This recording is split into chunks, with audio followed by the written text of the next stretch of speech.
David Goggins' Can't Hurt Me, Master Your Mind and Defy the Odds is fundamentally a book about transforming pain into power and turning adversity into a weapon for personal growth.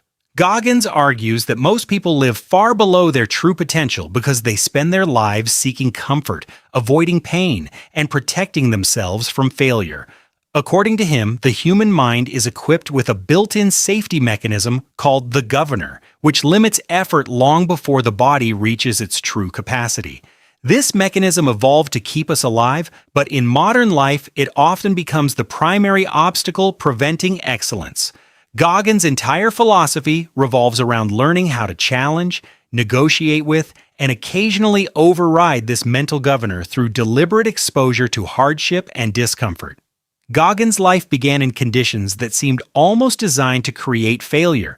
As a child, he experienced severe physical and emotional abuse at the hands of his father, who forced him and his brother to work long hours in the family skating rink while living under constant fear of violence. This environment produced chronic anxiety, low self-esteem, hypervigilance, and what psychologists call learned helplessness, the belief that no matter what you do, your circumstances will not improve. Growing up, Goggins also endured racism, poverty, social isolation, and academic struggles that further reinforced his belief that he was inadequate. Rather than confronting his weaknesses, he escaped from them, developing what he later called a victim mindset. The victim mindset, in Goggins' view, is not defined by suffering itself, but by allowing suffering to become your identity.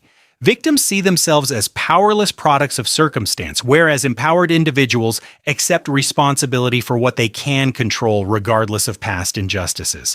By his early 20s, Goggins weighed nearly 300 pounds and worked as an exterminator spraying for Ecolab. He spent his days driving from location to location, eating unhealthy food, watching television, and living without purpose. The turning point came when he watched a documentary about Navy SEAL training. He saw ordinary men voluntarily enduring extraordinary suffering and realized that his life was not being limited by external circumstances, but by his own acceptance of mediocrity. The psychological catalyst was the realization that if other human beings could willingly embrace hardship and achieve greatness, then his excuses were no longer valid. This insight shattered the narrative he had built around himself and sparked a radical transformation. To qualify for Navy SEAL training, Goggins had to lose over 100 pounds in less than 3 months. He accomplished this through an extreme regimen of running, cycling, and strict dieting. The experience taught him that the mind often quits long before the body does. This discovery would later evolve into one of his most famous concepts, the 40% rule. According to Goggins, when most people feel exhausted, overwhelmed, or incapable of continuing, they have only accessed a fraction of their actual potential. The brain sends signals of fatigue and discomfort not because the body is truly finished, but because it seeks to conserve energy and avoid risk. Learning to push beyond these initial signals reveals reserves of strength that most people never discover. Throughout the book, Goggins introduces several mental frameworks designed to help individuals break free from self-imposed limitations. One of the most important is the accountability mirror. This practice requires a person to stand in front of a mirror and confront themselves with brutal honesty. Instead of hiding behind excuses, they write down their weaknesses, failures, fears, and goals on sticky notes attached to the mirror. Every day they are forced to acknowledge reality exactly as it is. The purpose is not self-criticism for its own sake, but the destruction of self-deception. Goggins believes that genuine growth begins only when people stop lying to themselves about who they are and where they stand.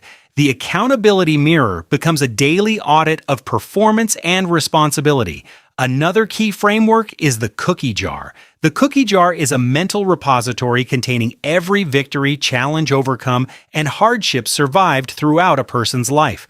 When facing extreme adversity, instead of focusing on present suffering, Goggins mentally revisits past accomplishments as evidence of his resilience. Unlike motivation, which is temporary and emotion-based, the cookie jar provides concrete proof that one has already endured difficult circumstances and emerged stronger.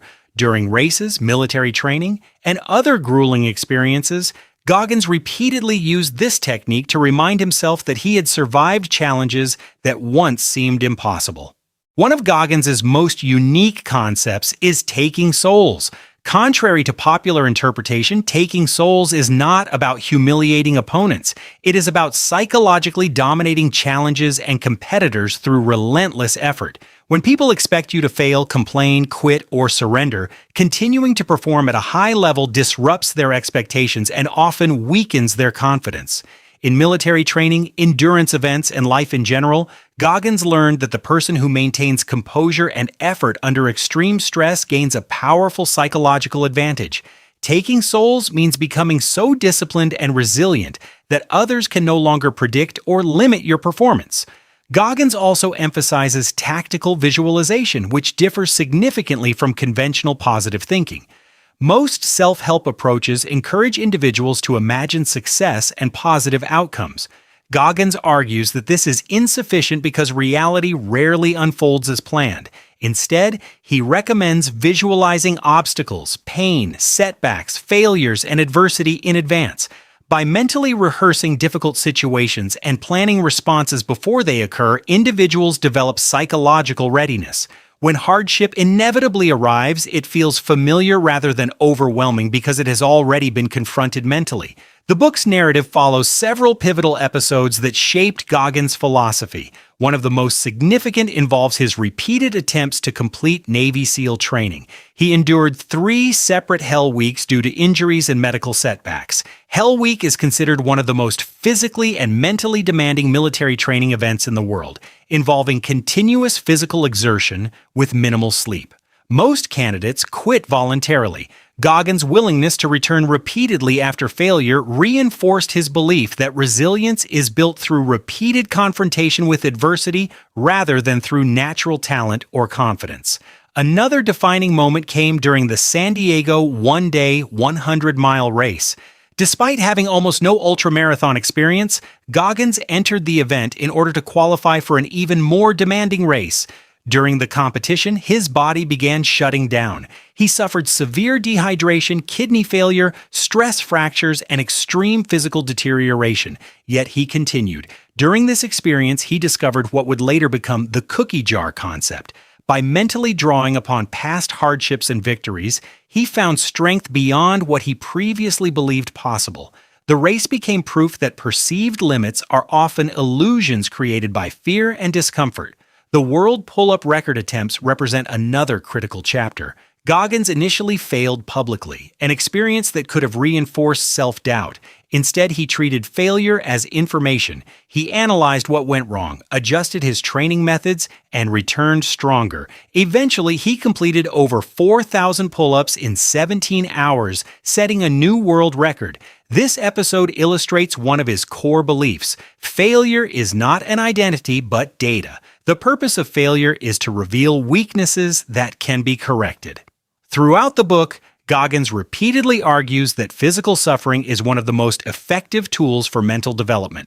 While intellectual understanding can provide knowledge, it cannot create toughness by itself. Pain, fatigue, discomfort, and adversity expose weaknesses in character that remain hidden during comfortable circumstances. Running long distances, enduring military training, and confronting physical limitations allowed Goggins to observe and challenge the negative internal dialogue that governed much of his life. He viewed physical challenges as laboratories where mental strength could be developed and tested. However, the book also reveals the dangers of extreme performance obsession. Goggins pushed his body beyond healthy limits for years, resulting in numerous injuries and health problems. Later in life, he discovered severe mobility issues caused by accumulated stress, tight fascia, and chronic neglect of recovery. Through extensive stretching and rehabilitation, he learned that toughness alone cannot compensate for poor maintenance. This realization marked an evolution in his philosophy. While he still valued discipline and suffering, he recognized that long-term excellence requires recovery, self-care, and sustainability. Goggins warns against complacency and introduces the concept of becoming uncommon amongst uncommon.